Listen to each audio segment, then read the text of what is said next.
बोलो है। हेलो। अरे हाँ हेलो हेलो हेलो करने क्या वो करने। अरे आ रही हो रे। माँ प्रतिमा रिकॉर्डिंग स्टूडियो शेखपुरा। केने केने खोजियो तोरा एते भारी मिलवा में। अरे केने केने खोजियो तोरा एते भारी मिलवा में। अरे अमूर्ति के सामान गेहियो या जो पाना डलवा मूर्ति के सामान गेहियो या जो पाना डलवा में आगे कुछो नहीं सुनाए पड़ो हो बड़ी हलवा रे। अरे कुछो नहीं सुनाए पड़ो हो बड़ी हलवा रे। मूर्ति के सामान गेहियो अच्छा या जो पाना डलवा गे आगे अरे नहीं मूर्ति के सामान गेहियो या जो पाना डलवा गे आगे। अरे के नहीं रे दूध तोरा के आगे तोर सामने हम नहीं होगे। हेलो।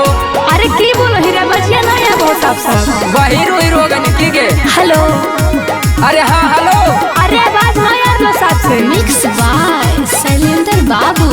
या जो पाना डलवा गे आगे देखो ही ना रे लगो बोलो ही तू जोड़ वही से जे कोना मेरे जईबू तोरा से रो।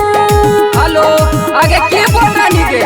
नहीं सुनाई पड़ा हो हियो साचे गे हियो एते हमें खाड़ चल झूठा भीड़ावा से गे हमें हो लहियो वाड़।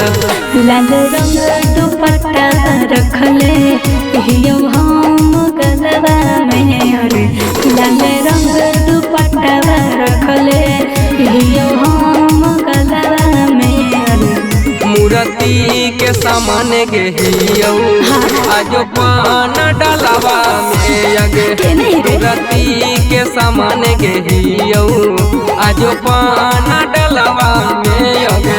अरे कौन पंडलवा रे। आगे सामने देख सामने सामने सामने तो खाली मुड़ी से ना हो रे। दूध तोरा के आगे मूर्तिया के सामने देखे मूर्तिया के सामने। हेलो। हाँ हाँ हेलो। आगे आई गे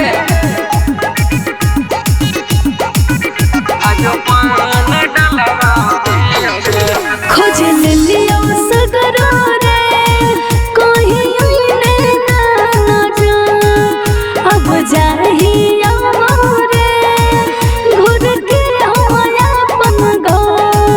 आगे रुक हम ही हो जाओ। अरे हेलो। अरे हाँ हेलो। अगरू कहीं वो जाई गे अब ही तोरे पास हम जाइयो मिलिए के जई होगे हमार तोड़ी हो नयास। अमन आँखल सवा देखे हाथ में रुमलवा रे। अरे सोनुआ सलेंदरा देखे हाथ में रुमलवा रे।